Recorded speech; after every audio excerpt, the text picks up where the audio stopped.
Good evening all of you. Good evening. सभी लोग जुड़ जाएंगे और यहाँ पर हम लोग एग्जाम बेस्ड क्वेश्चन पढ़ेंगे, जैसे कि परीक्षा में एग्जाम में क्वेश्चन पूछे जाते हैं। ठीक है, चलिए अच्छा क्लास को स्टार्ट करते हैं। ये सभी प्रश्न प्रीवियस ईयर क्वेश्चन है, एग्जाम्स में खूब रिपीट होते हैं, बड़ी मात्रा में पूछे जाते हैं। आपकी एग्जाम्स के अकॉर्डिंग ये प्रश्न तैयार किए गए हैं। क्लिफ्ट लिप सर्जरी कब की जाती है, पढ़ लीजिए और आंसर बताइएगा। ठीक है, थोड़ा स्पीड में चलेंगे हम लोग। पढ़िए क्वेश्चन नंबर पहला पढ़िए। When is a Clift lip surgery performed.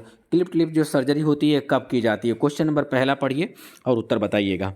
जो क्लिफ्ट लिप सर्जरी होता है ये बच्चे के जब होंठ कटे होते हैं इसलिए की जाती है। ठीक है, हाँ, होंठ वगैरह कटे होते हैं, जन्मजात कटे होते हैं, कंजनाइटल, ठीक है, कट देखने को मिलता है, तो इसके लिए सर्जरी की जाती है। ये 3 से 6 महीना में की जाती है। सही उत्तर ऑप्शन बी माना जाएगा। क्या माना जाएगा? बी प्रश्न का सही उत्तर माना जाएगा। B is the right answer. ठीक है, एग्जाम में क्वेश्चन पूछा गया है, ध्यान में रखिएगा। ठीक है, और हमारे द्वारा पढ़ाए गए प्रश्न एग्जाम्स में खूब आते हैं। Most time Clift lip repair is done when the child is 3 to 6 month old. यहाँ पर 3 से 6 महीने का जब बच्चा हो जाता है ज़्यादातर तभी करते हैं। ठीक है, लिप को रिपेयर कर दिया जाता है तो ये लगता नहीं है कि हाँ यहाँ पर कटा हुआ था। ठीक है, तो ये अच्छी तरीके से रिपेयर हो जाता है। और your baby is around the 3 month old, your baby will be there is the unconscious and the cleft lip will be the repaired and closed with the stitches. और इसे रिपेयर किया जाता है और फिर इसके बाद स्टिचिंग कर दी जाती है। कुछ दिन बाद ये पूरी तरीके से फुलफिल हो जाता है। ठीक है, तो the operation usually take to 1 to 1 यहाँ मतलब ये है कि जो ऑपरेशन या सर्जरी होती है इसको रिपेयर करने में, जो बच्चे के होंठ कटे होते हैं इसको रिपेयर करने में लगभग 1 से 2 घंटे का समय लगता है। कितना लगता है? 1 से 2 घंटे का समय लगभग लगता है। ठीक है, नेक्स्ट है क्वेश्चन नंबर दूसरा। क्लेफ्ट प्लेट की सर्जरी हेतु उपयुक्त समय क्या है? What is the appropriate time for cleft plate surgery. Cleft plate surgery के लिए जो उपयुक्त समय है वो कौन सा है? क्लेफ्ट प्लेट सर्जरी के लिए क्वेश्चन नंबर दूसरा पढ़िए और आंसर बताइएगा। सेकंड का उत्तर क्या माना जाएगा? सेकंड नंबर पढ़िए। What is the appropriate time for cleft plate surgery. Cleft plate surgery है तो उपयुक्त समय क्या है? जो क्लेफ्ट प्लेट सर्जरी के लिए जो उपयुक्त टाइम है वो टाइम क्या है? पढ़िए और आंसर बताइएगा। क्लेफ्ट प्लेट सर्जरी के लिए जो उपयुक्त टाइम होगा। ऊपर पूछा गया था क्लिफ्ट लिप सर्जरी के लिए, यहाँ पर क्या है? प्लेट कटी हुई है।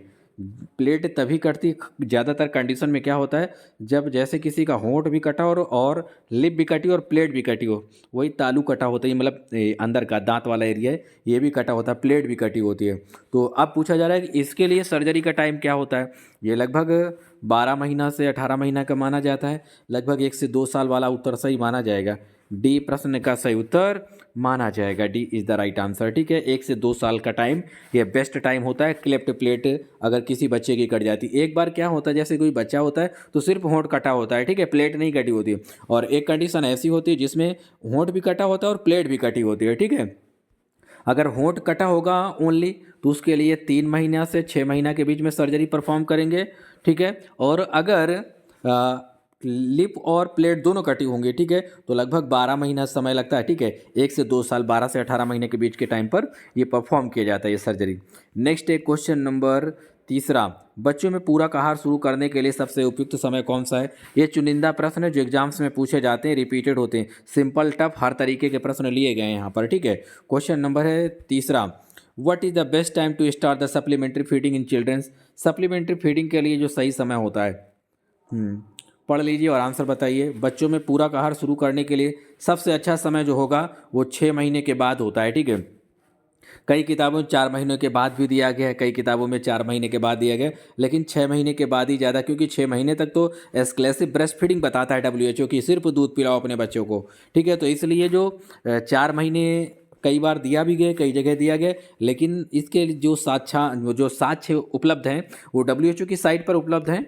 ठीक है, तो इसके लिए परेशान होने की ज़रूरत नहीं है। तो ज़्यादातर सप्लीमेंट्री जो फूड दिए जाते हैं वो 6 महीने के बाद दिए जाते हैं, क्योंकि 6 महीने तक तो कहा जाता है कि एक्सक्लूसिव ब्रेस्ट फीडिंग आपको कराना है, मतलब ये है कि सिर्फ दूध पिलाना है, तो 6 महीने के बाद वाला ही उत्तर सही माना जाएगा। लेकिन यहाँ पर ऑलरेडी ये भी एग्जाम में आया था क्वेश्चन, लेकिन सबसे अप्रोप्रिएट आंसर कई जगह एडिट भी किया गया है, कई जगह हटाया भी गया है। तो 6 महीने मैं मानता हूँ, इसके लिए बहस भी की जा सकती है कि 6 महीने WHO की गाइडलाइंस है कि 6 महीने तक तो आपको सिर्फ दूध ही पिलाना है। ठीक है, सिर्फ दूध पिलाना है, कोई भी आपको सप्लीमेंट्री फूड नहीं देना, मतलब 6 महीने से स्टार्ट ही करेंगे तो हम ऐसा कर सकते हैं। ठीक है, तो सही उत्तर ए होना चाहिए था, लेकिन एग्जाम्स में दिया गया था ये वाला 4 महीने।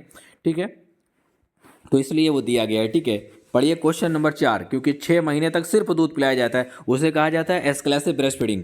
पढ़िए, और ये WHO की साइट पर मेंशन किया गया है। निम्न में से सबसे गंभीर प्रकृति की बर्थ इंजरी कौन सी होती है? और सबसे ज़्यादा जो क्वेश्चन आया भी, एक सप्लीमेंट्री फूड जो स्टार्ट करेंगे वो 6 महीने में स्टार्ट करते हैं, ठीक है, 5 से 6 महीने में ऐसा होता है। विच of the following is the most serious birth injury?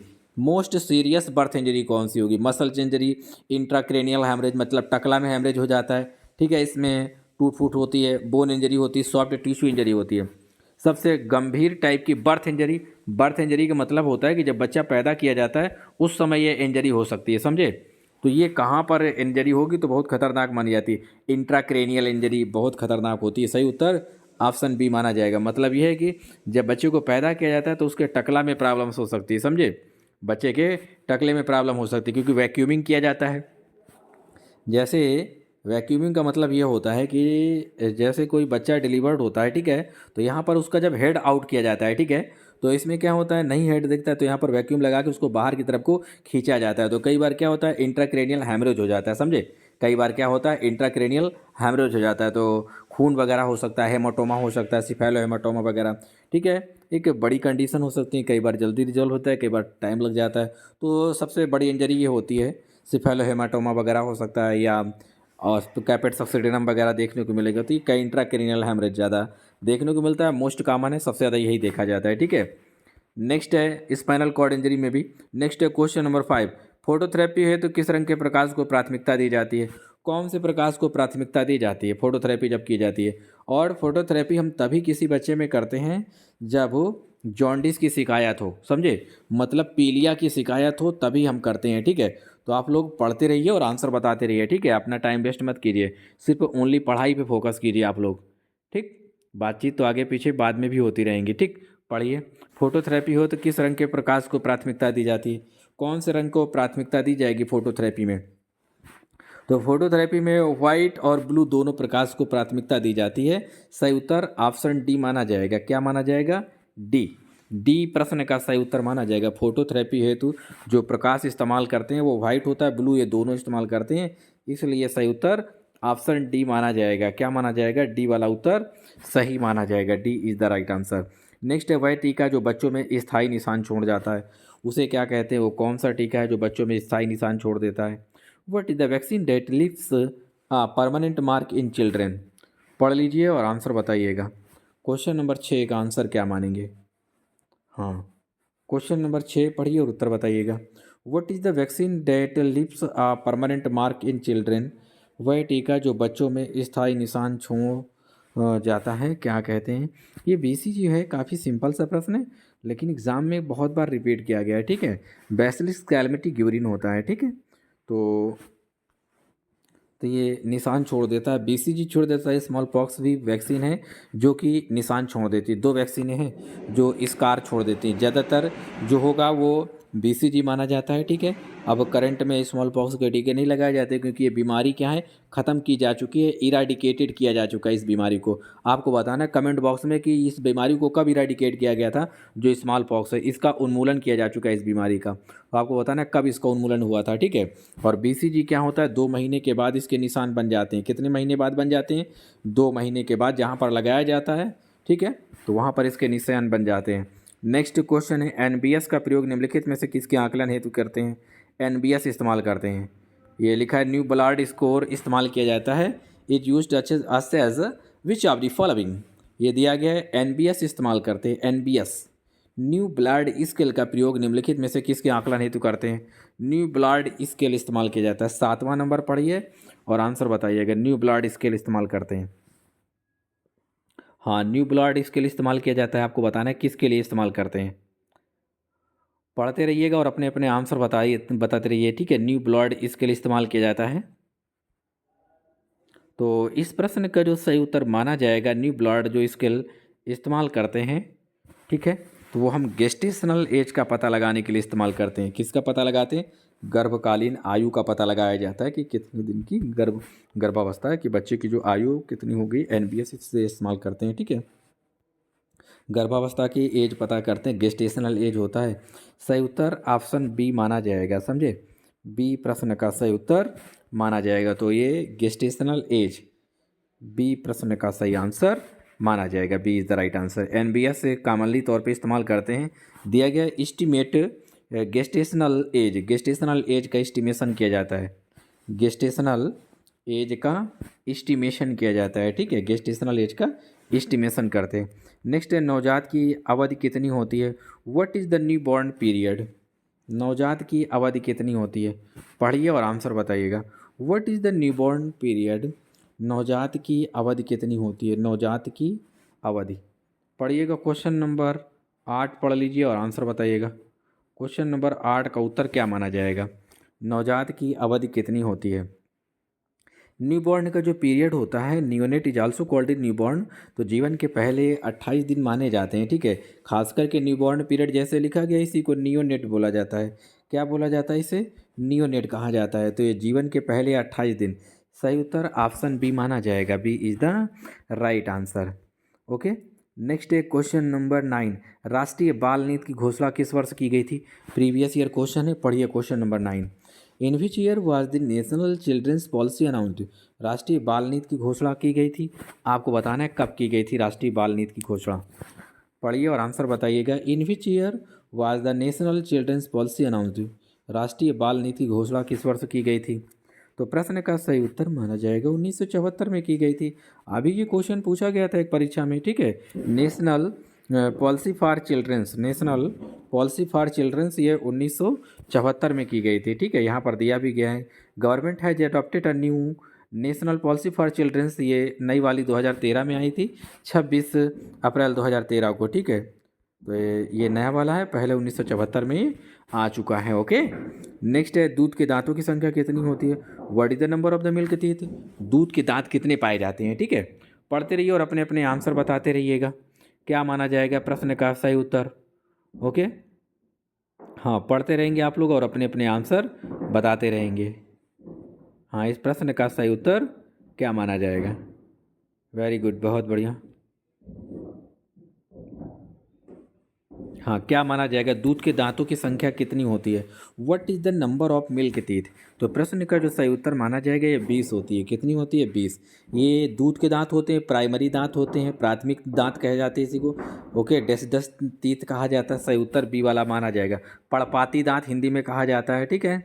तो ये लिखा है most childrens have a full set of the 20 milk teeth by the time there is the 3 years old. 3 साल तक के बच्चे में सब आ जाते हैं, लगभग पूरे 20 के 20 दांत ये दूध वाले दांत होते हैं। फिर दे रीच, जब ये 5-6 साल में पहुंचते हैं तो teeth will start to fall out. तो बच्चों में दांत गिरते कब हैं, तो 5 से 6 साल की उम्र में जब पहुंचते हैं बच्चे तो इनके दांत गिरने लगते हैं, ठीक है। मिल्क टीथ कब कितने आते हैं, 20 आते हैं। कब तक आ जाते हैं पूरे मिल्क टीथ, तो 3 साल की उम्र में पूरे मिल्क दांत आ जाते हैं, ठीक है। फिर इसके बाद क्या होता है कि बच्चों में 5 से 6 साल में इनके दांत फॉल आउट होने लगते हैं, गिरने लगते हैं। फिर इसके बाद एडल्ट टीथ निकलते हैं। एडल्ट टीथ कितने होते हैं, वो टोटल 32 दांत होते हैं, ठीक है।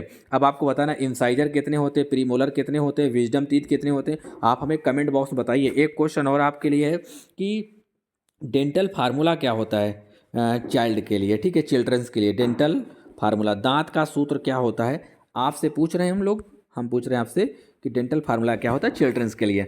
अब देखिए डेसिडस टीथ के कितने कितने नाम से जानते हैं। दूध वाले जो दांत होते हैं, प्राइमरी दांत होते हैं, इनको कहा जाता है डेसिडस टीथ, कहा जाता है baby teeth, milk teeth, temporary teeth. इतने सारे नाम होते हैं मिल्क टीथ के, समझ में आ रही बात आपको, इतने सारे। नेक्स्ट है यूनिवर्सल इम्यूनाइजेशन प्रोग्राम को पूर्व में किस नाम से जाना जाता था। पहले नाम क्या था इसका, यूआईपी जो है इसका पहले वाला नाम क्या है, यूनिवर्सल इम्यूनाइजेशन प्रोग्राम। पढ़िए, by what name was the universal immunisation programme formerly known as. कह रहा है कि पहले भूतपूर्व में हम इसे क्या कहते थे, यूआईपी से पहले इसका नाम रखा गया था, क्या नाम रखा गया था ये पूछा जा रहा है। तो प्रश्न का सही आंसर इसे ईपीआई बोलते थे। क्या बोलते थे, ईपीआई कहते थे। सही उत्तर ऑप्शन सी माना जाएगा, इसे हम लोग ईपीआई कहते थे, ठीक है। सी इज द राइट आंसर। प्रश्न का सही उत्तर ऑप्शन सी माना जाएगा। एक्सपेंडेड प्रोग्राम ऑन इम्यूनाइजेशन ये होगा, ठीक है। एक्सपेंडेड प्रोग्राम ऑन इम्यूनाइजेशन, इसी को ईपीआई बोला जाता है, expanded programme on immunisation. Next है क्वेश्चन नंबर 12। कौन सी बीमारी कुपोषण में जानलेवा हो सकती है भाई। कौन सी बीमारी है जो कुपोषण में जानलेवा हो सकती है। विच डिजीज कैन बी फटल इन मलन्यूट्रिशन। हाँ, पढ़िए और आंसर बताइएगा। हाँ, पढ़िए, ये लिखा है विच डिजीज कैन बी फटल इन मलन्यूट्रिशन। कौन सी बीमारी कुपोषण में जानलेवा हो सकती है। कुपोषण में जो बीमारी जानलेवा हो सकती है उस बीमारी का नाम बताइए। कौन सी बीमारी कुपोषण में जानलेवा हो सकती है? पढ़ते रहेंगे और आंसर बताते रहेंगे, ठीक है। वेरी गुड, बहुत बढ़िया। कौन सी बीमारी है जो कुपोषण में जानलेवा हो सकती है? इस प्रश्न का जो सही उत्तर माना जाएगा मिजल्स होती है। अगर किसी बच्चे को कुपोषण है, ठीक है, तो ये बीमारी जानलेवा हो सकती है। आपके लिए क्वेश्चन है कि कुपोषण होता है तो किसकी किसकी कमी से कुपोषण हो सकता है? वो कौन से तत्व माइक्रो न्यूट्रिशन या मैक्रो न्यूट्रिशन होते हैं जिस वजह से कुपोषण हो जाता है? कमेंट बॉक्स में आप सभी लोग बताएंगे, ठीक है, किसकी वजह से हो जाता है। 13 नंबर पढ़िए। संविधान के आर्टिकल 21A के तहत किस आयु के बच्चों को मुफ्त एवं अनिवार्य शिक्षा का प्रावधान किया गया है? कितनी उम्र के बच्चे हैं? बहुत बढ़िया क्वेश्चन है ये। पढ़िए भाई, 13 नंबर पढ़ लीजिए और आंसर बताइएगा। Under Article 21A of the Constitution, there is a provision for free and compulsory education to children of which age? किस उम्र तक के बच्चों को फ्री एंड कंपलसरी एजुकेशन का प्रावधान किया गया? ये संविधान का आर्टिकल है 21A। बताओ भाई, कौन सी उम्र के बच्चे होते हैं जिनके लिए फ्री शिक्षा का प्रावधान किया गया है? फ्री शिक्षा का प्रावधान है 6 से 14 वर्ष तक के बच्चों के लिए। सही उत्तर ऑप्शन सी माना जाएगा। क्या माना जाएगा? सी वाला उत्तर सही माना जाएगा। भारतीय संविधान में 6 से 14 वर्ष तक के बच्चों के लिए फ्री शिक्षा का प्रावधान किया गया है। नेक्स्ट है question number 14। Which of the following is related to pentavalent vaccine? निम्न में से पेंटावलेंट टीका संबंधित है। पढ़िए, क्वेश्चन नंबर 14 पढ़ लीजिए और आंसर बताइएगा। क्वेश्चन नंबर 14, हाँ, क्वेश्चन नंबर 14 पढ़िए और आंसर बताइएगा। क्वेश्चन नंबर 14 का आंसर क्या माना जाएगा? Which of the following is related to pentavalent vaccine? निम्न में से पेंटावलेंट टीका संबंधित है। हाँ, पेंटावलेंट टीका संबंधित है, तो प्रश्न का सही उत्तर माना जाएगा हाँ, पेंटावलेंट टीका संबंधित है।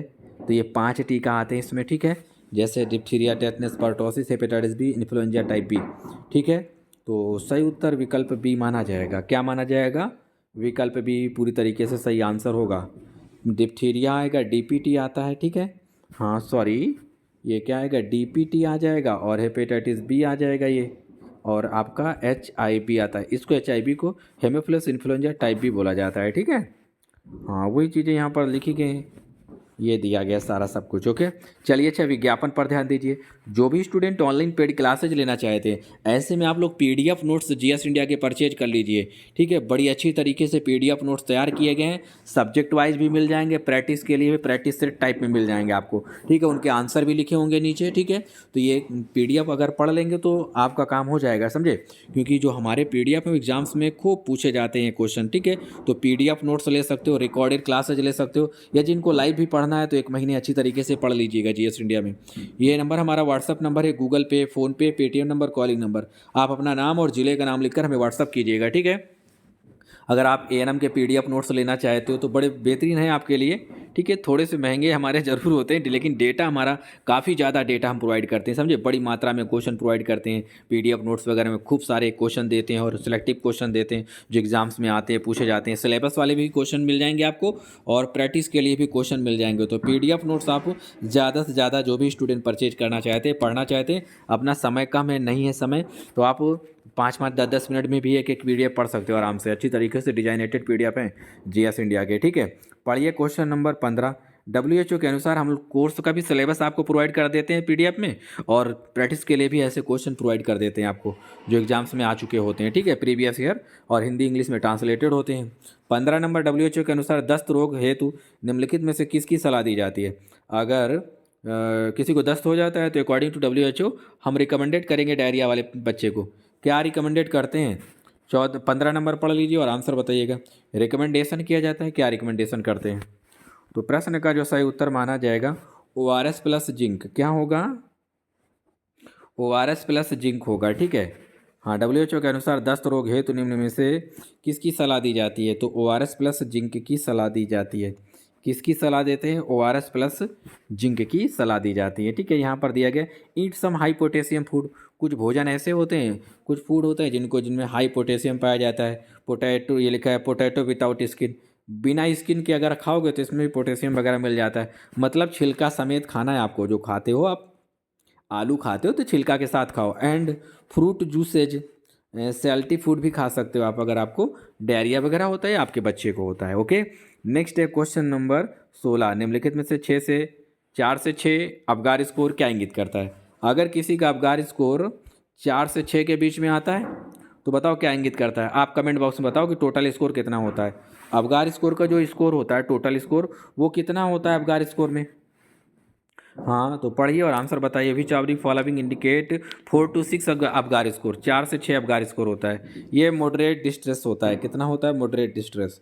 मतलब ज़्यादा ये है कि 4 से 6 तो ज़्यादा घबराने की ज़रूरत नहीं है, लेकिन मॉडरेट है, समझे? हाँ, तो सीवियर कब होता है यार? तो सीवियर होता है जब 0 से 3 के बीच में आता है किसी का अबगार स्कोर। ठीक है, अच्छा कब माना जाता है? गुड 7 और 10 के बीच में अच्छा माना जाता है। अगर किसी का अबगार स्कोर 7 से 10 के बीच में आता है तो अच्छा माना जाता है। सीवियर डिस्ट्रेस में 0 से 3 लिखोगे, नो डिस्ट्रेस में आप 10 लिखोगे, या 9-10 लिख सकते हो, 9 लिख सकते हो, 10 लिख सकते हो। मॉडरेट में जैसा कि 4 से 6 दिया गया है, ठीक है। सम डिस्ट्रेस में क्या हो सकता है? आप 5 लिख सकते हो, ठीक है, ऐसे करके। हाँ, इस तरीके से इसे कैटेगराइज करेंगे हम लोग। ओके, नेक्स्ट है what is the full form MTC. ये नाम में पूछा गया पॉइंट है कि एमटीसी का पूरा नाम क्या है? एमटीसी का पढ़िए और आंसर बताइएगा।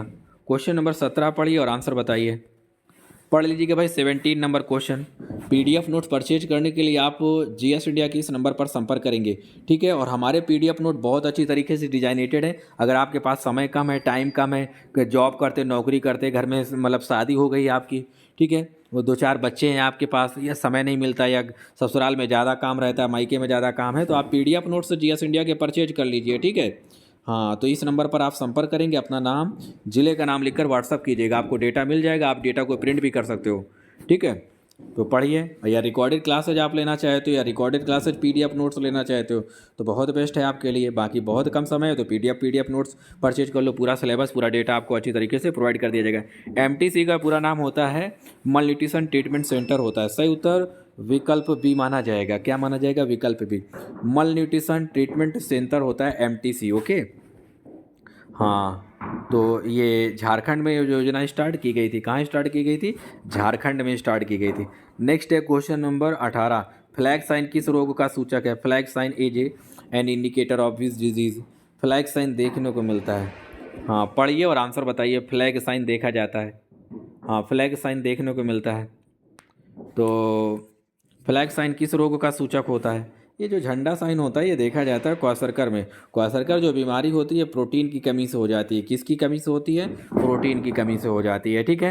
हाँ, प्रोटीन की कमी से बीमारी होती है। मेरस्मस बीमारी जो होती है प्रोटीन प्लस कार्बोहाइड्रेट की कमी से होती है। इनीमिया ये रक्त की कमी बोला जाता है, ठीक है। आरबीसी की या ब्लड की कमी होती है। बेरी बेरी विटामिन B1 की कमी से होता है, ठीक है।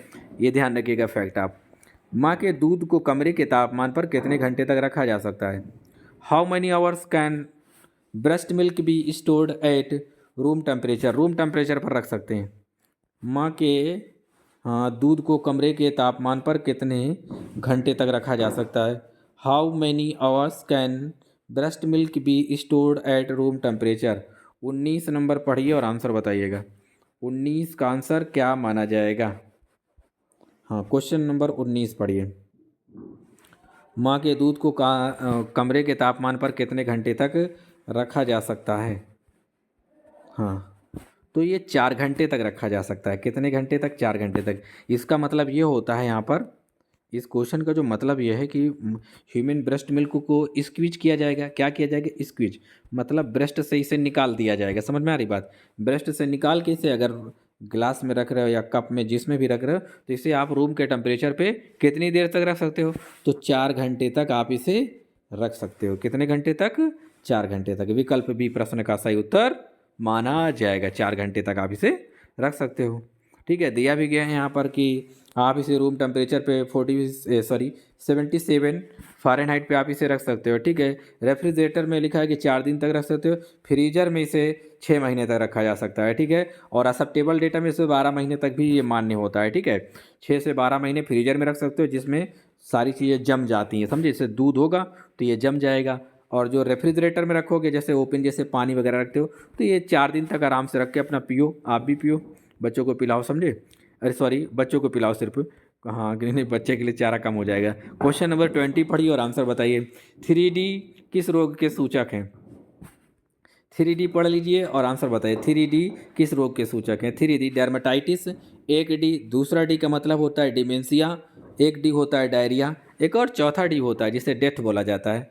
हाँ, अगर ऑप्शन दिया जाए, विकल्प दिया जाए, तो उसमें भी उत्तर यही सही रहता है। ठीक है, तो 3D ये प्लेग्रा में देखने को मिलता है। किस में देखा जाता है? प्लेग्रा में। सही उत्तर ऑप्शन सी माना जाएगा। C is the right answer. Okay, C प्रश्न का सही उत्तर माना जाएगा। 3D का dermatitis, dementia, diarrhoea are the indicator of which disease. सही उत्तर ऑप्शन सी माना जाएगा। C is the right answer. Pellagra में देखा जाता है। अगर 4D भी लिखा जाए, कई बार लिख दिया जाता है, ठीक है, तो 4D भी प्लेग्रा में देखा जाता है। चौथे डी का मतलब डेथ होता है। क्या होता है? ये जो लास्ट डी होता है, इसका मतलब हम यहाँ पर डेथ या डेथ लेते हैं। ठीक है, नेक्स्ट क्वेश्चन नंबर 21 दिया गया है, जन्म के समय नवजात शिशु की हालत का मात्रात्मक मूल्यांकन कैसे किया जाता है? हाँ, पढ़िए और आंसर बताइएगा। How is the quantitative assessment of the condition of the new born at birth. जन्म के समय क्वांटिटिव असेसमेंट कैसे करते हैं? कैसे करते हैं भाई? पढ़ लीजिएगा और आंसर बताइएगा कैसे किया जाता है। क्वांटिटिव असेसमेंट करते हैं हम लोग, कैसे करते हैं? सभी लोग पढ़ेंगे और अपने अपने आंसर बताते रहेंगे। हाँ, पढ़ लीजिए और आंसर बताइएगा। क्या माना जाएगा इस प्रश्न का सही उत्तर? जन्म के समय नवजात शिशु की हालत का मात्रात्मक मूल्यांकन कैसे किया जाता है? मात्रात्मक मूल्यांकन कैसे करते हैं? तो इस प्रश्न का जो सही उत्तर माना जाएगा, अपगर स्कोर से करते हैं। सही उत्तर ऑप्शन बी माना जाएगा। क्या माना जाएगा? ऑप्शन बी प्रश्न का सही उत्तर माना जाएगा। क्वांटिटिव असेसमेंट अगर पूछा जाए क्वेश्चन में, तो ये अवगार स्कोर होता है। टोटल स्कोर कितना होता है? 10 होता है इसका। ठीक है, कितनी चीज़ें देखी जाती हैं? 5 चीज़ें देखी जाती हैं। ठीक है, अवगार वर्ड में 5 वर्ड है ही हैं। ठीक है, तो 1 से लगा के 10 तक स्कोर इसमें होते हैं, मतलब ये टोटल 10 स्कोर माना जाता है। ओके, ये दिया गया है, अच्छा स्कोर माना जाएगा। 7, 8, 9 होता है, नॉर्मल होता है। यह है कि मतलब बच्चा नॉर्मल है, गुड हेल्थ है बच्चे की, समझे। नेक्स्ट है question number 22। Oh my God, pentavalent vaccine की कितनी खुराक बच्चों को दी जाती है? पेंटावलन की कितनी खुराक देते हैं बच्चों को? पेंटावलन की जो खुराक दी जाती है, कितनी देते हैं बच्चों को? पेंटावलन डोज दिया जाता है। How many dose of the pentavalent vaccine are given to childrens. Pentavalent की डोज कितनी दी जाती है? हाँ, पेंटावलन की जो डोज दी जाती है वो कितनी दी जाती है? पेंटावलन की डोज। हाँ, पढ़ लीजिए और आंसर बताइए। पेंटावलन वैक्सीन की कितनी खुराक बच्चों को दी जाती हैं? तो 3 डोज दी जाती हैं, समझे। अब ये कितने कितने सप्ताह पर दी जाती हैं, ठीक है, तो वो भी हम आपको बता देते हैं। ये एग्ज़ाम में पूछा गया था पिछली परीक्षा में। 6 सप्ताह, 10 सप्ताह, 14 सप्ताह। अब आप इसमें देखेंगे कॉमन सी चीज़ है, पता है कितने कितने सप्ताह का अंतर है इसमें?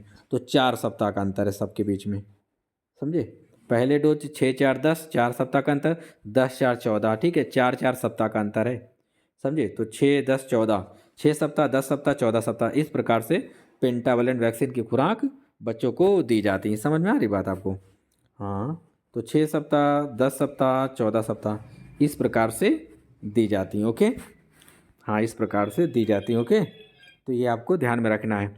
नेक्स्ट है रूल्स ऑफ 9 का प्रयोग किस में किया जाता है? रूल ऑफ 9 का इस्तेमाल करते हैं। किस में करते हैं भाई? रूल ऑफ 9 इस्तेमाल किया जाता है। किस में किया जाता है रूल ऑफ 9 का इस्तेमाल? हाँ, पढ़ लीजिए और आंसर बताइएगा। रूल ऑफ 9 इस्तेमाल किया जाता है, किस में किया जाता है इस्तेमाल? Rule of 9। हाँ, रूल ऑफ 9 इस्तेमाल किया जाता है, किस में इस्तेमाल करते हैं? सभी लोग पढ़ लेंगे और अपने अपने आंसर बताएंगे। रूल ऑफ 9 इस्तेमाल किया जाता है, तो रूल ऑफ 9 इस्तेमाल करते हैं। रूल ऑफ 9 का प्रयोग किस में किया जाता है? What is the rule of 9 used in? तो प्रश्न का जो सही उत्तर माना जाएगा बर्न में करते हैं रूल ऑफ 9। ये 9 का नियम बोला जाता है, रूल ऑफ 9 कहा जाता है। 9% के तौर पे पूरी बॉडी को तोड़ा जाता है, और ये होता है जब कोई व्यक्ति जल जाता है, बर्न होता है। सही है, सही उत्तर जो माना जाएगा ऑप्शन सी माना जाएगा। सी इज़ द राइट आंसर। जिन निम्न में से जेनेटिक कोड की खोज किसने की थी? Who among the following discovered the genetic code. Genetic code की खोज किसने की थी? हाँ, किसने की थी? Who among the following discovered the genetic code. बताइएगा भाई, किसने की थी जेनेटिक कोड की खोज हुई थी या किसके द्वारा की गई थी जेनेटिक कोड की खोज? तो प्रश्न का सही उत्तर माना जाएगा डॉक्टर हरगोविंद खुराना के द्वारा की गई थी। ठीक है, ये भारतीय मूल के अमेरिकी वैज्ञानिक थे। ठीक है, भारतीय मूल के अमेरिकी वैज्ञानिक कहा जाएगा इनको। ठीक है, हाँ सही उत्तर ऑप्शन भी माना जाएगा। हाँ, हरगोविंद, ये लिखा है डॉक्टर हरगोविंद खुरान।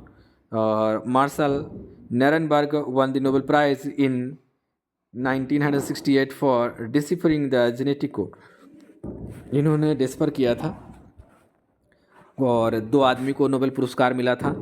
ठीक है, नोबेल प्राइज़ 1968 में दिया गया था, 1968 में दिया गया था। ठीक है, मार्शल निरेनबर्ग को दिया गया था और डॉक्टर हरगोविंद खुराना को दिया गया था, दोनों मनाई को दिया गया था। समझे। नेक्स्ट है 6 माह के शिशु में तेज सांस कब कहेंगे?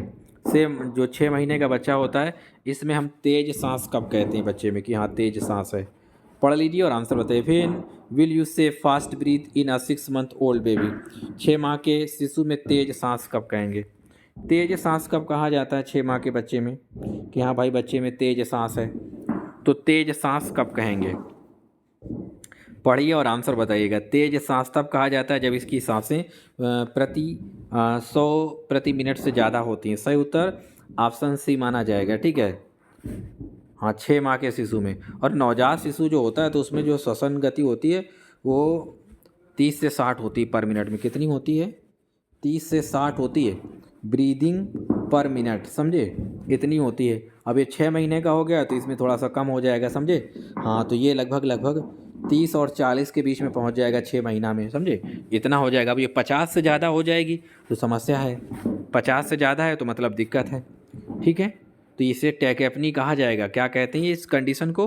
टेकैप्नी कहा जाता है। नवजात में टेकैप्नी हो गया है। समझ में आ रही ना बात? नेक्स्ट क्वेश्चन पढ़िए। कौन सा महिलाओं में पाया जाने वाला एक आनुवांशिक विकार है जो कि दूसरे लिंग गुणसूत्र के अभाव के कारण होता है? एक यहाँ पर ऐसी बीमारी है जो लड़कियों में होती, महिलाओं में होती है। समझे, हाँ महिलाओं में देखने को मिलती है और दूसरे लिंग गुणसूत्र के अभाव के कारण होता है। समझे, वो बीमारी कौन सी बताओ भाई? Which is genetic disorder found in women due to the lack of the sex second sex chromosome. मतलब सेकेंड, जैसे कि एक्स एक्स होता है तो एक एक्स मिक्स होता है, इसमें ये पूछा जा रहा है। और महिलाओं में क्या होता है? एक्स एक्स गुणसूत्र पाए जाते हैं ऐसे से। और जो महापुरुष या पुरुष होते हैं उसमें एक्स वाई पाया जाता है इस तरीके से। ठीक है, हाँ महापुरुष में और पुरुष में एक्स वाई पाया जाता है। ठीक है, एक्स वाई। और जो महिलाएं होती हैं उनमें एक्स एक्स गुणसूत्र पाया जाता है। क्या पाया जाता है? एक्स एक्स गुणसूत्र पाया जाता है। इस तरीके का गुणसूत्र होता है। ओके, तो प्रश्न का सही उत्तर टर्नर सिंड्रोम सिर्फ लड़कियों में होता है, सिर्फ महिलाओं में होता है। समझे, तो इसमें क्या होता है? एक एक्स कम होता है ऐसे करके, इसका अभाव देखने को मिलता है, एक एक्स कम देखा जाता है। समझे, वही बात यहाँ पर दिया गया है कि there are the 2 types of the Turner syndrome. कह रहा है कि 2 प्रकार का होता है। एक होता है मोनोसोमी एक्स टी एस बोला जाता है, एक होता है mosaic T S Turner syndrome. T S का मतलब होता है Turner syndrome. Monosomy x T S Turner syndrome, एक होता है मोजैक। ये लिखा about half of the girls with the Turner syndrome have the monosomy disorder. ज़्यादातर कह रहा है कि आधी ज़्यादा लड़कियों में या जो आधी लड़कियां होती हैं उनमें से क्या होता है कि मोनोसोमी ज़्यादा देखी जाती है। मोनोसोमी का मतलब होता है person is missing 1 chromosome in the pair. जैसे कि लड़कियों में इस तरीके के क्रोमोसोम होते हैं तो इसमें क्या होता है? एक पेयर नहीं होता, एक पेयर एब्सेंट होता है। Instead of the 46 chromosome the person has only the 45 chromosome. अब टोटल जो गुणसूत्र पाए जाते हैं किसी में, लड़का हो या लड़की, 46 पाए जाते हैं। कितने पाए जाते हैं? 46। अब इसमें क्या है? एक कम होता है तो 45 पाए जाएंगे। टर्नर सिंड्रोम वाले में कितने गुणसूत्र पाए जाते हैं? 45। इसीलिए एक्स एक्स करके होता है और इसमें एक्स के साथ 0 या ये मिस हैपन होता है या सही तरीके से बन नहीं पाता, फॉर्म नहीं हो पाता। ये होती है समस्या, इसमें सही तरीके से बन नहीं पाएगा या तो फॉर्म नहीं हो पाता। शिशुओं में सर्जरी का सर्वसामान्य कारण क्या होता है? What is the common cause of the surgery in the infant? जो इन्फेंट में सर्जरी होती है उसका कॉमन कारण पूछा जा रहा है। बताओ भाई, शिशुओं में सर्जरी का सर्वसामान्य कारण क्या है? सर्वसामान्य कारण जो भी है उसके बारे में आपको बताना है शिशुओं में। हाँ पढ़ लीजिए और आंसर बताइएगा। What is the common cause of surgery in infant? शिशुओं में सर्जरी का सर्वसामान्य कारण है। सर्वसामान्य कारण क्या है? तो किस प्रकार की सर्जरी शिशुओं में सबसे सामान्य होती है? इनग्यूनल हर्निया की ज़्यादा होती है। सही उत्तर ऑप्शन बी माना जाएगा। क्या माना जाएगा? बी विकल्प प्रश्न का सही माना जाएगा। इनग्यूनल हर्निया होती है, समझे, इंग्विनल हर्निया होती है। नेक्स्ट क्वेश्चन है ये, शिशु दस्त के लिए आमतौर पर कौन सा कारक जिम्मेदार है? Which factor is responsible for the infantile diarrhoea? Infantile diarrhoea के लिए जो जिम्मेदार है, आपको बताना है कौन जिम्मेदार है इन्फेंटाइल डायरिया के लिए। हाँ, इन्फेंटाइल डायरिया के लिए जिम्मेदार कौन है? पढ़ लीजिए और आंसर बताइएगा। शिशु दस्त के लिए आमतौर पर कौन सा कारक जिम्मेदार है? कौन सा कारक जिम्मेदार है? 28 नंबर पढ़िए और आंसर बताइएगा। देखिए, इस प्रश्न का जो सही उत्तर माना जाएगा, इन्फेंटाइल डायरिया के लिए ये रोटा वायरस जिम्मेदार है। ठीक है, एडल्ट लोगों में ई कोलाई वगैरह की वजह से दिक्कतें देखने को मिलती हैं, अन्य भी जिम्मेदार हैं, लेकिन जो छोटे बच्चे होते हैं, इन्फेंट होते हैं, चिल्ड्रंस होते हैं, उनमें जो डायरिया होता है ज़्यादातर रोटा वायरस की वजह से होता है। सही उत्तर ऑप्शन बी माना जाएगा। अगर आपसे पूछा जाए कितने महीने तक के ज़्यादा बच्चे प्रभावित होते हैं इन्फेंटाइल डायरिया से, मतलब रोटा वायरस से, तो 6 से लगा के 24 महीने के जो बच्चे होते हैं उनको अगर डायरिया होता है तो ज़्यादातर रोटा वायरस होता है। 6 महीने से लगा के 24 महीने, मतलब कि आधा साल से लगा के 2 साल, 24 महीने मतलब 2 साल तक के जो बच्चे प्रभावित होते हैं ज़्यादातर वो रोटा वायरस होता है, समझे। चिल्ड्रंस में भी लिया जाता है, चिल्ड्रंस के केस में भी यही आता है कि हाँ ये रोटा वायरस ज़्यादा जिम्मेदार होता है। तो सही उत्तर ऑप्शन बी वाला माना जाएगा, B is the right answer. चलिए, अच्छा विज्ञापन पर ध्यान दीजिए। जो भी स्टूडेंट ऑनलाइन पेड क्लासेज लेना चाहते हैं, जीएस इंडिया में पढ़ना चाहते हैं, या पीडीएफ नोट्स परचेज करना चाहते हैं, जीएस इंडिया के द्वारा पढ़ाए गए क्वेश्चन एग्जाम्स में खूब आते हैं, बड़ी मात्रा में हमारे द्वारा पढ़ाए गए क्वेश्चन पूछे जाते हैं। पीडीएफ नोट्स आप ले सकते हो किसी भी एग्जाम्स के लिए, ठीक है। रिकॉर्डेड क्लासेज आप परचेज कर सकते हो। जिनके लिए एएनएम में कम टाइम है, ठीक है, तो वो स्टूडेंट पीडीएफ नोट परचेज कर सकते हैं जीएस इंडिया के 630768 अपना नाम और ज़िले का नाम लिखकर हमें व्हाट्सअप करेंगे। ये नंबर हमारा गूगल पे, PhonePe, Paytm number, calling number भी है, ठीक है। तो आप अपना नाम और ज़िले का नाम लिखकर हमें व्हाट्सअप कीजिएगा और पीडीएफ नोट परचेज कर सकते हो, रिकॉर्डेड क्लासेज आप ले सकते हो। पढ़ाए गए क्वेश्चन एग्जाम्स में खूब आते हैं, आप पेपर उठा के देखोगे कैसे क्वेश्चन एग्जाम में आते हैं, ठीक है। जैसे जीएस इंडिया में पढ़ाए जाते हैं सेम टू सेम क्वेश्चन वैसे ही एग्जाम्स में पूछे जाते हैं, ठीक है। तो यही थे आज के प्रश्न, और आपको क्लास कैसी लगी आप ज़रूर कमेंट बॉक्स में बताइएगा। सभी स्टूडेंट चैनल्स को लाइक और सब्सक्राइब कर लेंगे, ठीक है, क्योंकि डेली हमारी क्लासेस दी जाती हैं। एक क्लासेज अभी और रात्रि में दी जाएगी आपको लाइव, ठीक है। तो आप लोग रेडी रहिएगा। जीएस इंडिया चैनल्स पे देंगे, किस में देंगे? हाँ, जीएस इंडिया चैनल्स पर क्लास दी जाएगी, ठीक है। तो आप लोग रेडी रहिएगा। तो जीएस इंडिया चैनल्स पे क्लास देखने के लिए इस चैनल्स को भी सब्सक्राइब कर लेना, और हमारा दूसरा चैनल्स जो है उसे भी आप सब्सक्राइब कर लीजिएगा, ठीक है। तो आपका भला हो जाएगा, कल्याण हो जाएगा, ठीक। और इन्हीं शब्दों के साथ हम अपनी वाणी को विराम देंगे और जल्द ही मुलाकात करेंगे आपसे एक नई क्लास के साथ। तब तक के लिए बाय बाय, टेक केयर, जय हिंद, सी यू। और क्लास कैसी लगी आप कमेंट बॉक्स में ज़रूर बताइएगा, ठीक है। हाँ, बाय, जय Hind, see you. Good evening all of you, good evening. सभी लोग जुड़ जाएंगे और यहाँ पर हम लोग एएनएम यूपी ट्रिपल एससी के स्पेशल क्वेश्चन पढ़ेंगे जो एग्जाम्स में आते हैं। ये मिडवाइफरी गाइनकोलॉजी के प्रश्न हैं, जो महिलाओं में पोषण से संबंधित विकार हो जाते हैं, प्रेगनेंसी के दौरान जो विकार हो जाते हैं, समस्याएं हो जाती हैं, ठीक है। तो यहाँ पर जो हम क्वेश्चन पढ़ेंगे वो मिडवाइफरी और गाइनकोलॉजी के प्रश्न रहेंगे स्पेशल करके, ठीक है। हाँ, तो मिडवाइफरी और गाइनकोलॉजी के प्रश्न पढ़ेंगे जो कि अति महत्वपूर्ण, जो एग्जाम्स में खूब आते हैं, बड़ी मात्रा में पूछे जाते हैं। इसके अलावा भी अन्य एमसीक्यू, चाइल्ड हेल्थ, नर्सिंग, अन्य प्रश्न भी यहाँ पर इंक्लूड किए गए जो अति महत्वपूर्ण है, हमारे द्वारा पढ़ाए गए क्वेश्चन एग्जाम्स में खूब आते हैं, ठीक है। चलिए क्वेश्चन का रिवीजन कीजिएगा। क्वेश्चन नंबर पहला पढ़िए और आंसर बताइएगा। इंट्रायूट्राइन लाइफ के दौरान कौन सी संरचना माता और भ्रूण के मध्य संबंध स्थापित करती है? क्वेश्चन नंबर पहला पढ़ लीजिए और आंसर बताइएगा। बताइएगा भाई क्या माना जाएगा इस प्रश्न का सही उत्तर। इंट्रायूट्राइन लाइफ के दौरान कौन सी संरचना माता और भ्रूण के मध्य संबंध स्थापित करती है? तो प्रश्न का जो सही उत्तर माना जाएगा ऑप्शन ए माना जाएगा, प्लेसेंटा करती है। कौन सी करती है? प्लेसेंटा। सही उत्तर ऑप्शन ए माना जाएगा, A is the right answer. Exams में पूछा गया प्रश्न है, कई बार आ चुका है, तो ध्यान में रखिएगा, ठीक है। माता और भ्रूण के मध्य संबंध स्थापित करती है, कौन सा स्ट्रक्चर्स होता है? तो ये प्लेसेंटा का स्ट्रक्चर्स होता है। सही उत्तर ऑप्शन ए माना जाएगा, ठीक है। मिडवाइफरी और गाइनकोलॉजी के प्रश्न है, ये वेरी वेरी इंपॉर्टेंट है आपके एग्जाम्स के लिए। नेक्स्ट क्वेश्चन नंबर दूसरा पढ़िए। निषेचित अंडे का गर्भाशय की दीवार पर आरोपण किस दिन पूर्ण हो जाता है? On which day is the implantation of the fertilize egg on the uterine wall complete? अब यहाँ पर क्वेश्चन में पता है क्या पूछा गया है? क्वेश्चन में ये पूछा गया है जैसे कि महिला का जो यूट्रस होता है, ठीक है, तो यहाँ पर जो भ्रूण अपने आप को इम्प्लांट करता है, कहते हैं कौन से दिन कंप्लीट हो जाता है? कंप्लीट हो जाता है आके कितने दिन में? ऑन विच डे, कह रहा कि कौन सा दिन होता है?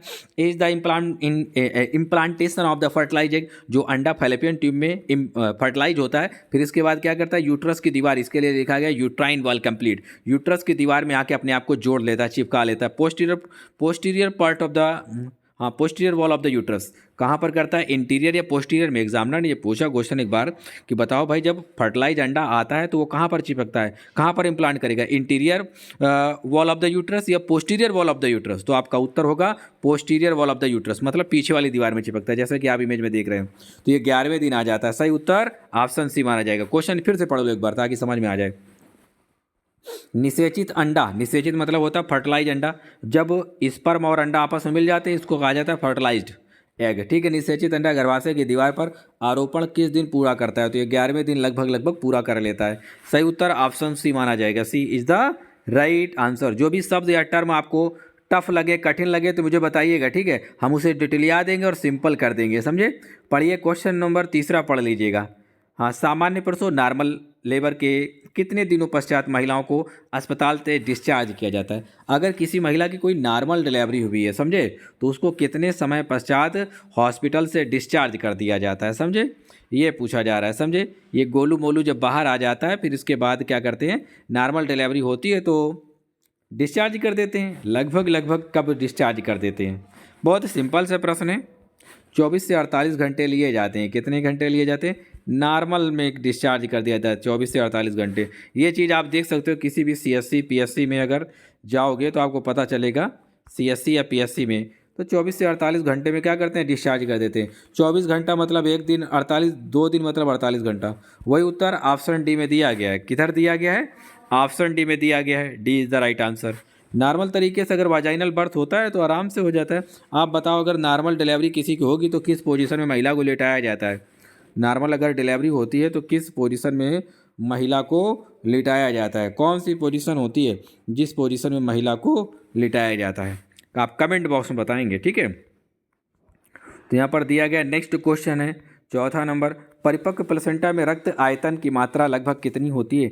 Approximately how much blood volume is there in the mature placenta? Question number 4 पढ़िए और आंसर बताइएगा। अप्रॉक्सीमेटली लगभग हाउ मच ब्लड, कितना blood volume is there in the mature placenta? Mature placenta में लगभग कितना खून होता है, कितना रक्त होता है? एक मेच्योर प्लेसेंटा है, ठीक है? अब पूछा ये जा रहा है कि बताओ भाई, इस मेच्योर प्लेसेंटा में कितना रक्त होगा? ये मेच्योर प्लेसेंटा, इसमें कितना रक्त होगा? लगभग जो रक्त होता है वो 500 ml के आसपास रहता है। कितना रहता है?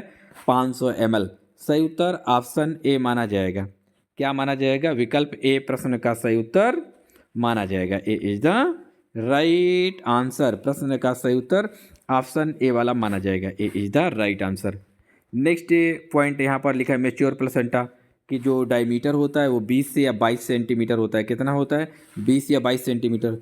मोटाई कितनी होती है प्लेसेंटा की? जो दीवार होती है 2.5 से 3 सेंटीमीटर मोटा होता है। वजन कितना होता है प्लेसेंटा का? लगभग 500 ग्राम के आसपास होता है। प्लेसेंटा एक तरीके का बैग समझो आप। एक बैग नहीं आते थे कपड़ा वाले जिनको सिकोड़ लिया जाता था, ऐसे करके बैग आते जिसमें धागा होता था, डोरी होती थी, सिकोड़ लिया जाता था, ऐसा हो जाता था छोटा सा। प्लेसेंटा उसी तरीके से होता है। इसमें क्या होता है? ब्लड वॉल्यूम ज़्यादा देखने को मिलता है, न्यूट्रिशन वगैरह, ठीक है, ये सारी चीज़ें। तो वेट कितना होता है? 500 ग्राम होता है। कितना होता है प्लेसेंटा का वेट? लगभग 500 ग्राम होता है, ठीक। ये पढ़िए क्वेश्चन नंबर 5 पढ़िए। इंट्रायूट्राइन लाइफ के दौरान प्लेसेंटा में फेटल ब्लड फ्लो की दर कितनी होती है? इंट्रायूट्राइन लाइफ के दौरान, इंट्रायूट्राइन लाइफ का मतलब पता है क्या होता है? इसका मतलब ये होता है कि बच्चा माता के यूट्रस में है और प्लेसेंटा भी माता के यूट्रस में है, ठीक है। अब यहाँ पर नाभि से जुड़ा होता है अम्बिलिकल कॉर्ड।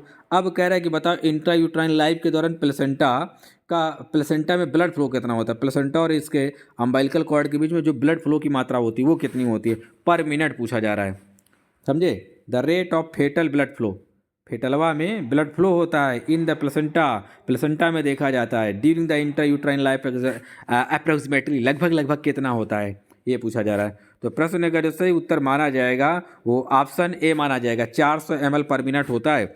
अब फिर से देखो इस इमेज को, देखो गौर से देखिए आप इस इमेज को।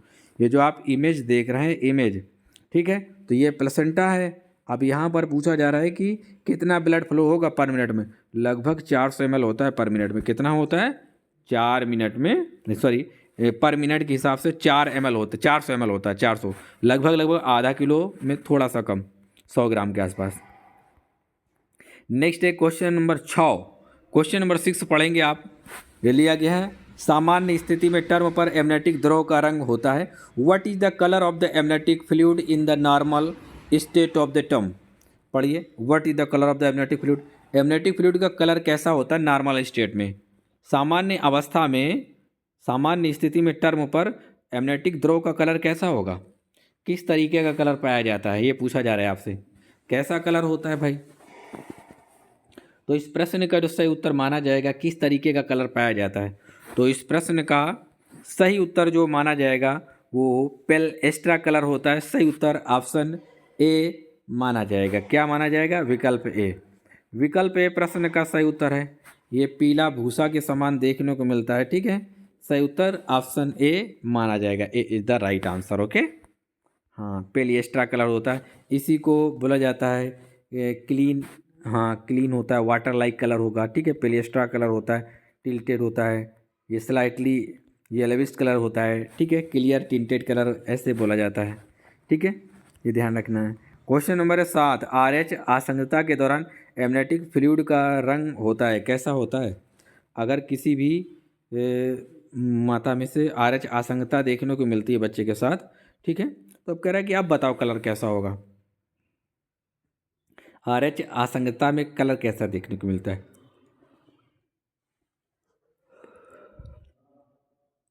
हाँ, पढ़ लीजिए और आंसर बताइए। RH असंगतता के दौरान एमनेटिक फ्लूइड का कलर कैसा होता है, तो ये प्रश्न का सही उत्तर गोल्डन कलर देखा जाता है। सही उत्तर ऑप्शन सी माना जाएगा।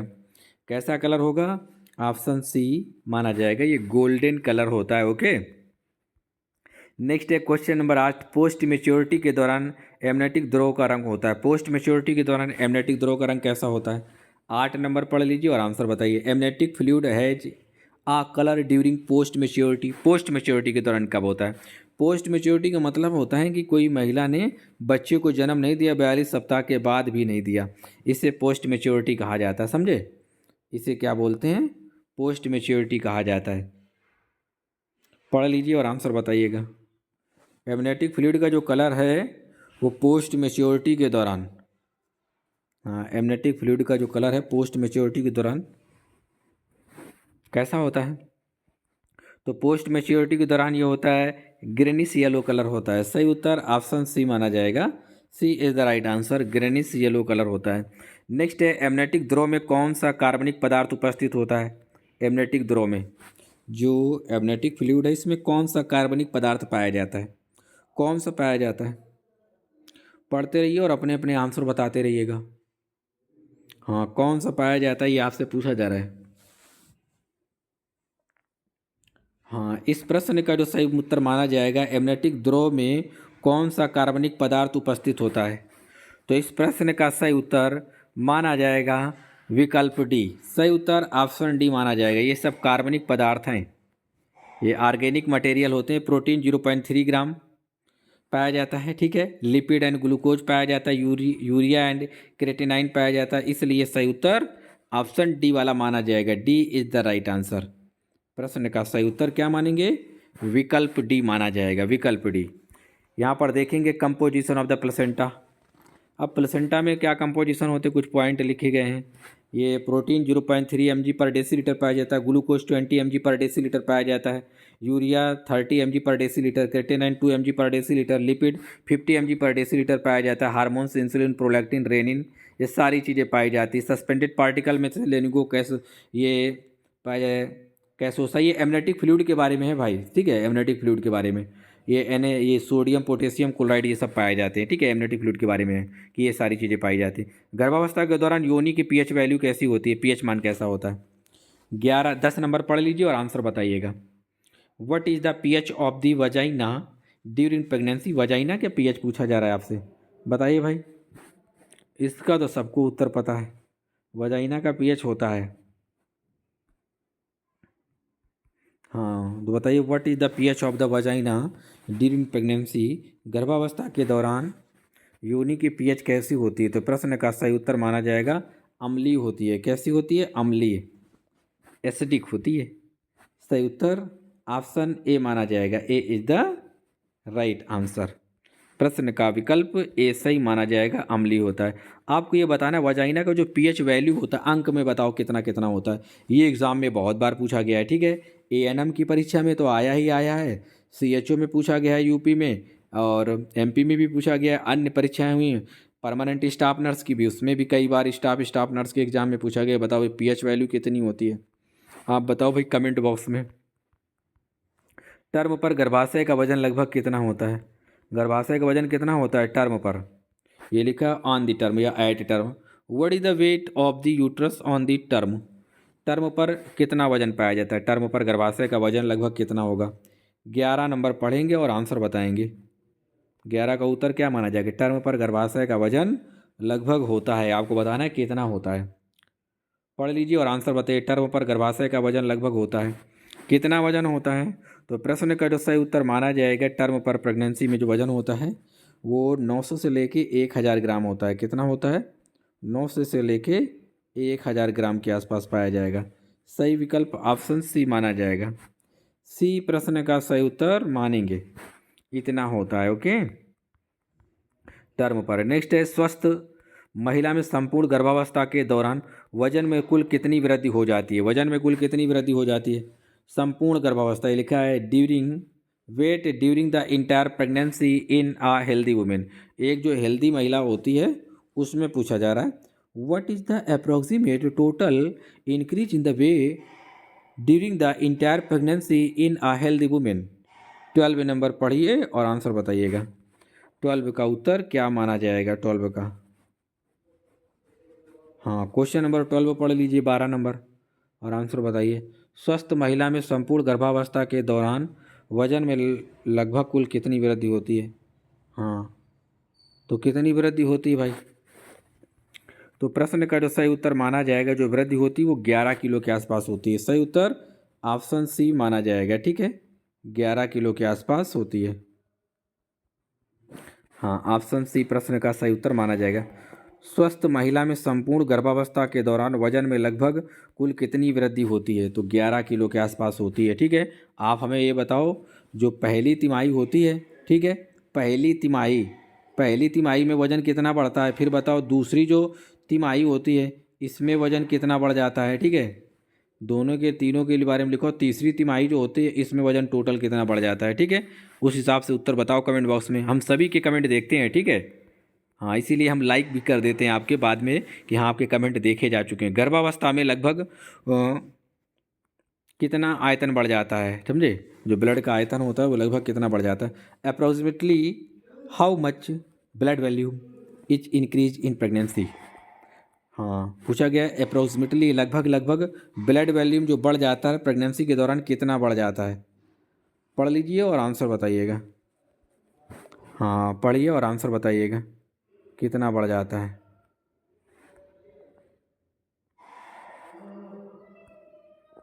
देखिए इस प्रश्न का जो उत्तर माना जाएगा यहाँ पर गर्भावस्था में लगभग कुल, यहाँ पर कुल होगा, कुल कितना आयतन बढ़ जाता है। Approximately how much blood volume is increase in pregnancy, लगभग 1.5 लीटर बढ़ जाता है। कितना? ये 1500 ml जो दिया गया ना इसी को 1.5 लीटर पढ़ा जाएगा, 1.5 लीटर, समझे? तो ये लगभग 1500 ml बढ़ जाता है और इसी को 1.5 लीटर कहा जाएगा। मतलब ये होता है कि 1.5 लीटर बढ़ जाता है। सही उत्तर ऑप्शन डी माना जाएगा, ठीक है, 1.5 लीटर बढ़ जाएगा, 1.5 लीटर इंक्रीज हो जाता है, 1.5 लीटर, समझे? अप्रोक्स गर्भावस्था में लगभग कुल कितना वजन बढ़ जाता है, मतलब ब्लड वॉल्यूम बढ़ जाता है, तो 1.5 लीटर बढ़ जाता है। 1 से 1.5 लीटर 1.5 लीटर बढ़ जाएगा, ठीक है। तो कुछ पॉइंट हैं। अब अगर आपसे कोई परसेंटेज के तौर पे पूछ ले, कई बार परसेंटेज गर्भावस्था के दौरान रक्त की मात्रा लगभग कितनी बढ़ जाएगी, रक्त की मात्रा, तो आपका परसेंटेज के अनुसार जो उत्तर होगा 40 से 50% बढ़ जाती है, ठीक है। जो बढ़ते भ्रूण और माँ को सहारा देने के लिए लगभग जो रक्त की बात करेंगे वैसे तो 1.5 लीटर के आसपास वृद्धि हो जाती है, ठीक है। हाँ, 1.5 लीटर के आसपास। और अगर अन्य बातों में बात करें जैसे प्लाज्मा आयतन पर क्या प्रभाव पड़ता है, प्लाज्मा वगैरह जो होता है इस पे क्या प्रभाव पड़ता है प्रेगनेंसी में प्लाज्मा वगैरह पे, तो प्लाज्मा रक्त का जो तरल घटक कोशिका रक्त की कोशिकाएं होती हैं, ठीक है, तुलना में काफ़ी अधिक हो जाता है, ठीक है। और लाल रक्त जो कोशिकाएं होती है भ्रूण और माँ के ऊतकों में ऑक्सीजन को ले जाने के लिए लाल रक्त कोशिकाओं में भी वृद्धि हो जाती है, समझे। आरबीसी की संख्या भी बढ़ जाती है प्रेगनेंसी के दौरान, समझ में आ रही बात, आरबीसी की संख्या भी प्रेगनेंसी के दौरान बढ़ी हुई पाई जाती है। ओके, तो ब्लड वॉल्यूम कितना बढ़ जाएगा, लगभग लगभग 1.5 लीटर, 1.5 लीटर को 1500 ml कहा जाता है, ठीक है। और प्रतिशत के तौर पे लगभग लगभग 40% बढ़ जाता है। ओके, हाँ, आरबीसी बढ़ जाते हैं, ठीक है। नेक्स्ट क्वेश्चन पढ़ लीजिएगा। हाँ, नेक्स्ट क्वेश्चन ये है आपकी स्क्रीन पर 14 नंबर। गर्भावस्था के दौरान कौन से अंग में फिजियोलॉजिकल बदलाव होते हैं, which organ undergoes physiological changes during pregnancy. गर्भावस्था के दौरान कौन कौन से अंग में फिजियोलॉजिकल बदलाव होते हैं, फिजियोलॉजिकल बदलाव देखे जाते हैं। क्वेश्चन नंबर 14 पढ़ लीजिए और आंसर बताइएगा। फिजियोलॉजिकल बदलाव देखने को मिलते हैं। हाँ, गर्भावस्था के दौरान ये लिखा है which organ undergoes physiological changes during pregnancy. गर्भावस्था के दौरान कौन से अंग में फिजियोलॉजिकल चेंजेस देखे जाते हैं, तो किस में देखे जाते हैं भाई। प्रश्न का जो सही उत्तर माना जाएगा जो देखे जाते हैं वो सभी में देखे जाते हैं। किसमें, यूट्रस तो बढ़ जाता है अपनी साइज में, फिजियोलॉजिकल का मतलब होता है शरीर में परिवर्तन क्या होंगे, तो शरीर में जो परिवर्तन होंगे यूट्रस बढ़ जाएगा, वजाइना बढ़ जाती है, हाँ इसमें भी स्पंदन देखने को मिलते हैं, समझे। हाँ, डायलिटेशन देखा जाता है, ढीलापन देखा जाता है, कई बार टाइटनेस ढीलापन ये देखने को मिलता है, ठीक है। आकार में थोड़ा परिवर्तन होता है, आकार और प्रकार दोनों में, समझे, टाइप्स में भी परिवर्तन होता है, आकार और प्रकार दोनों में भी होता है, समझे। शेप एंड साइड प्रॉब्लम्स, ठीक है। ब्रेस्ट भी इंक्रीज हो जाते हैं, इसमें क्या है मिल्क वगैरह आने लगता है, ठीक है, और इनका भी साइज इंक्रीज हो जाता है, टेंडरनेस भी देखने को मिलता है, कई बार टाइटनेस भी होती है, तो ये परिवर्तन देखे जाते हैं। मतलब चेंजेज जो होते हैं वो चाहे टाइटनेस हो या डायलेशन हो, ये दोनों चीज़ें चेंजेज में आते हैं, ठीक है। अपने शेप और शेप एंड साइज में ही चेंजमेंट ही फिजियोलॉजिकल चेंज कहलाएगा, समझ में आ रही बात आपको। शेप एंड साइज वो चाहे छोटा हो या बड़ा हो, ठीक है, इसी को बोला जाता है चेंजेज। नेक्स्ट है क्वेश्चन नंबर आपकी स्क्रीन पर 15। गर्भावस्था के दौरान कौन सी संरचना हार्मोन निर्माण के लिए शक्तिगृह के रूप में कार्य करती है, हार्मोन निर्माण के लिए बताइए भाई। लिखा है which structure act as a power house to produce the hormone during the pregnancy. Pregnancy के दौरान पावर हाउस की तरह कार्य करता है और बड़ी मात्रा में हार्मोन्स निकलते हैं इससे, मतलब हार्मोन्स का प्रोडक्शन होता है, ये केंद्र माना जाता है। बताइए भाई कौन किसे माना जाता है। हाँ, पढ़ लीजिएगा और आंसर बताइएगा। Which structure act as a power house to produce hormones during pregnancy.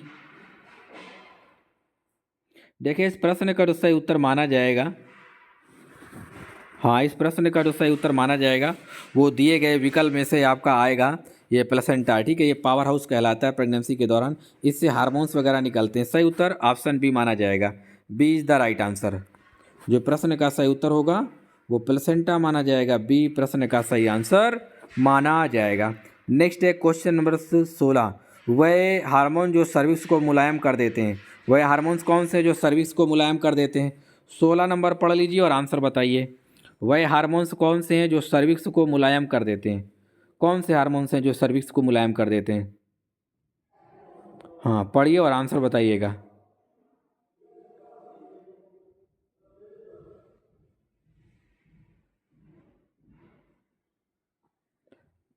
हाँ पढ़िए और आंसर बताइएगा।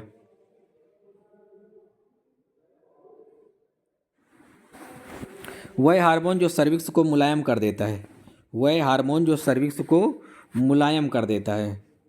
16 नंबर पढ़िए, the hormone that make the cervix soft. कौन सा हार्मोन है जो सर्विक्स को मुलायम कर देता है या राइपिन कर देता है, पका देता है, वो रिलैक्सिन होता है। कौन सा होता है, रिलैक्सिन। इसके बारे में बड़े क्वेश्चन आते हैं एग्जाम्स में। रिलैक्सिन हार्मोन क्या करता है, सर्विक्स को राइपिन कर देता है, समझे।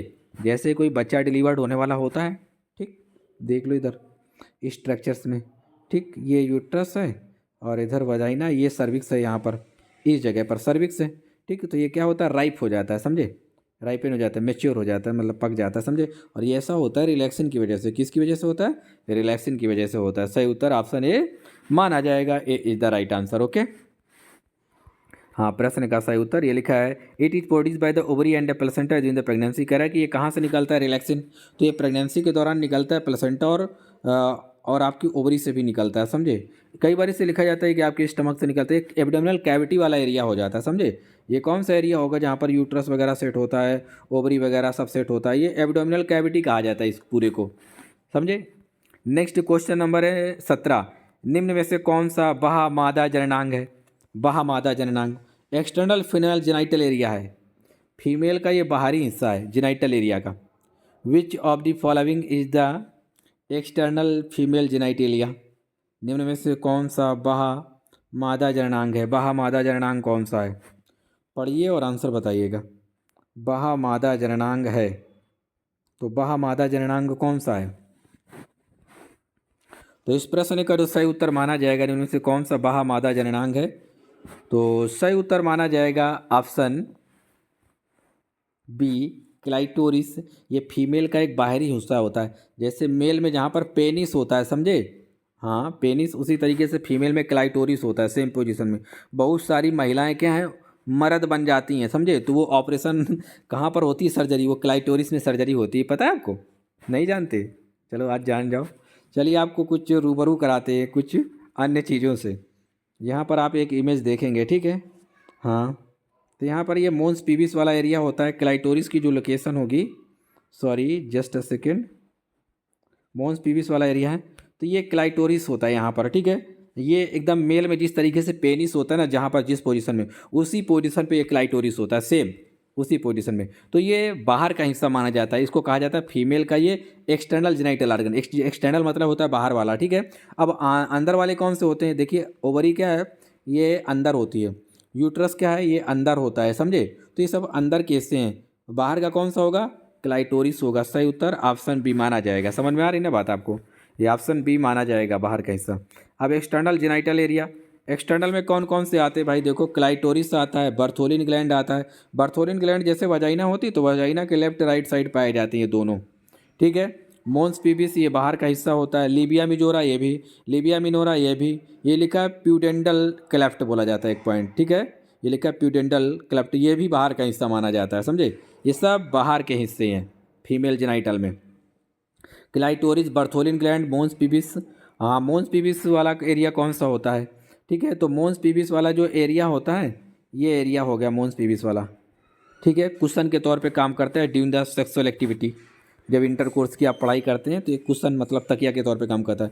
इंटरनल जेनाइटल आर्गन में क्या क्या माना जाता है, Fallopian tube internal genital organ है, यूट्रस इंटरनल जेनाइटल आर्गन है, ओवरी इंटरनल जेनाइटल आर्गन है, सर्विक्स इंटरनल जेनाइटल आर्गन है, वजाइना इंटरनल जेनाइटल आर्गन है।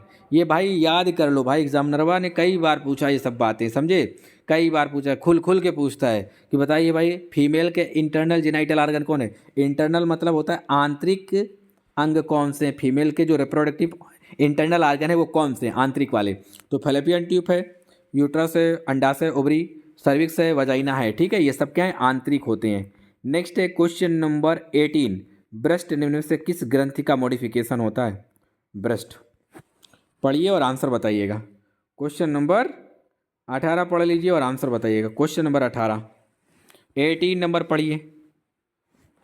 हाँ, 18 का उत्तर क्या माना जाएगा, क्वेश्चन नंबर 18 का उत्तर। सभी लड़का लड़की लोग अपने उत्तर बताते रहा करें, ठीक है, शांत न बैठा करें। अगर आपको प्रश्न आया करे तो आप ज़रूर बोला करें, आप ज़रूर अपने प्रश्नों के उत्तर दिया करें, ओके। हाँ, अपने प्रश्नों के उत्तर ज़रूर दिया करें। हाँ, वेरी गुड, बहुत बढ़िया। हाँ, ये लिखा है कि which of the following gland is a modification of breast. स्तन निम्न में से किस ग्रंथि का मॉडिफिकेशन है। स्तन जो है ये किस ग्रंथि का मॉडिफिकेशन होता है, तो ये स्वीट ग्लैंड होती हैं, मिठाई वाली ग्लैंड नहीं, पसीने वाली ग्लैंड ही बोला जाता है। सही उत्तर ऑप्शन सी माना जाएगा, स्वेद। स्वेद मतलब होता है पसीना, बहुत ज़्यादा हिंदी लिखा हुआ है, स्वेद ग्रंथि, इसे बोला जाए स्वीट ग्लैंड। सही उत्तर ऑप्शन सी माना जाएगा, C is the right answer, okay. Next question number है 19, गर्भावस्था की वह समाअवधि जिसे प्रथम तिमाही कहा जाता है। बहुत सिंपल सा प्रश्न है, पढ़िए 19 नंबर, पढ़ लीजिए और आंसर बताइएगा। गर्भावस्था की वह समय अवधि जिसे प्रथम तिमाही कहा जाता है। The time period of the pregnancy which is the called the first trimester. पढ़िए 19 नंबर। ये तो बहुत सिंपल, प्रथम 12 सप्ताह को कहा जाता है पहला तिमाही।